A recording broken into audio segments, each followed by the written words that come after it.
বরগুনার পাথরঘাটা উপজেলা রূপালী ইলিশের কারণে সারা দেশে পাথরঘাটা উপজেলার আলাদা খ্যাতি রয়েছে। বঙ্গোপসাগরের তীরবর্তী হওয়ায় ভৌগোলিক কারণে দেশের অনেক অঞ্চল থেকে পাথরঘাটায় মাছ আহরণের পরিমাণ বেশি। দেশের দ্বিতীয় বৃহত্তম ম্যানগ্রোভ বন টেংরাগিরির অবস্থানও পাথরঘাটায়। এই বনকে কেন্দ্র করে গড়ে উঠেছে ইকো পার্ক। এখান থেকে একই সঙ্গে দেখা যায় প্রাকৃতিক ম্যানগ্রোভ বনের সৌন্দর্য, বন্যপ্রাণী ও সাগরের বিশাল জলরাশি।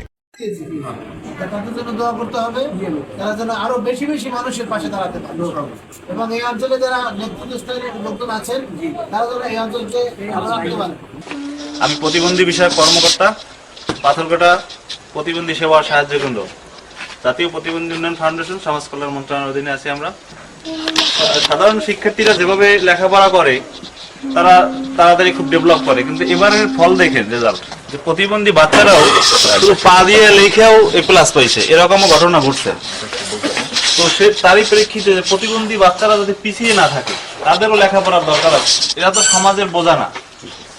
সেই উপলক্ষে 2008 সাল থেকে রায়হানপুর ডিজাবেল স্কুলটি চালু হয় প্রতিবন্ধীদের শিক্ষার মান উন্নয়নে এবং তাদের কর্মক্ষম করার জন্য, শিক্ষিত করার জন্য।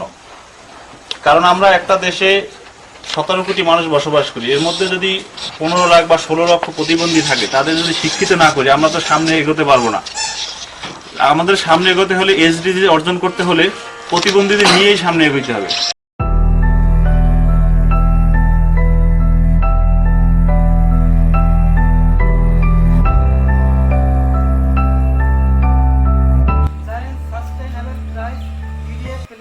পাথরঘাটা ক্লাইমেট এবং এলাকার আমরা প্রতিবন্ধী জনগোষ্ঠীর আর্থিকভাবে ও পুনর্বাসনের সুযোগ পাব।